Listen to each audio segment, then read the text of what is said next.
And with me now is Jojo Corrales with HeartBrand Beef. Jojo, thanks for giving us a few minutes today. Absolutely, pleasure to be here. Let's talk about the beef business for a minute. I'm interested, what are some of the key trends that are shaping our industry as you look out over the next 10 or so years? Yeah, I think the future is bright for the beef industry, and we're really excited kind of the trends that we've seen. So as you look over the past 10, 20 years, and you look at where the customer is leading us, I really feel our beef customer is asking for more information. They're becoming more educated. They want to know where their beef came from, how it was raised, what region it came from. And in our specific experience, they want to know what breed it is. Yeah. So I think as that customer goes to this grocery store and to the restaurants, they want to have choices more than anything. And I think we realize as beef producers, we have the best animal protein there is, and we're proud of that. But if our customers would tell us where our opportunity is, it's making beef more consistently better. So we're in the marbling breed, and we want to give that good, wholesome flavor and tenderness and juiciness to it, but we have to do it consistently, I think, to have future. And I think in the next 10 years, I think the branded beef program is not going away. I think the customers are going to want more options, and I think that'll have a long stay here. Clearly there's a huge proliferation of branded beef programs, and HeartBrand is one of them. I'm curious, as you survey the landscape of branded beef programs, particularly highly marbled branded beef, what do you see out there? Well, I think the Akaushi genetics have been used many different ways within branded programs. So HeartBrand, we use the Akaushi exclusively in our program. They must be DNA verified through the breed association. And in our program, we allow 50% and above to come into our Beef Alliance.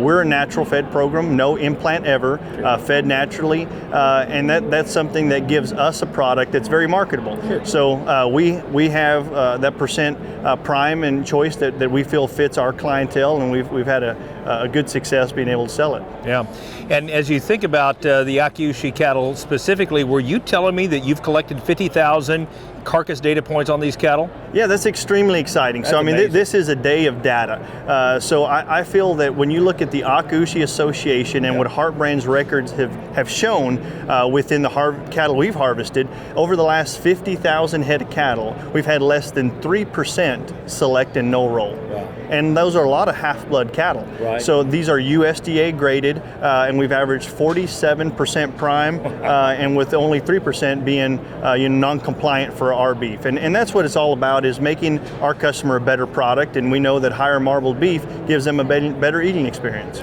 No doubt marbling and quality is important, but I know the folks I talk to, they don't want to sacrifice gain and weight. And so I'm curious, as you've selected more for gain and some feed efficiency, what have you seen happen from a quality grading perspective? Yeah, so when I was introduced to the Akaushi cattle over 15 years ago, when I first saw them, I thought they had a niche that was so unique to be able to apply marbling, yet have a functional body type. Okay. So I think when we first started in 2009, and our cattle team being able to look at trying to have a bull that a commercial buyer would be accepting of. I agree with you, marbling's important, carcass and tenderness are important, but if you can't get their efficiency, you really haven't gained any ground. So as we've increased gain, muscle, body type, and especially maintaining those traits like fertility and feet and legs, our marbling has not taken a step back. Really? That's something that we've really had to keep an eye on in the ownership of HeartBrand, make sure that we do not give up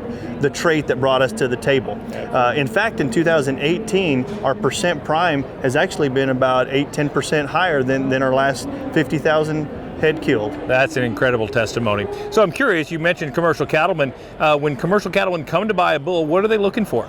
Yeah, so we sell our bulls for commercial prices. $5,000 to $10,000 is where most of our bulls are sold, and they're wanting a bull to go out usually on their own commercial cattle that are adapted to their environment. Sure. We don't tell them what season they need to calve in, exact brand of vaccine.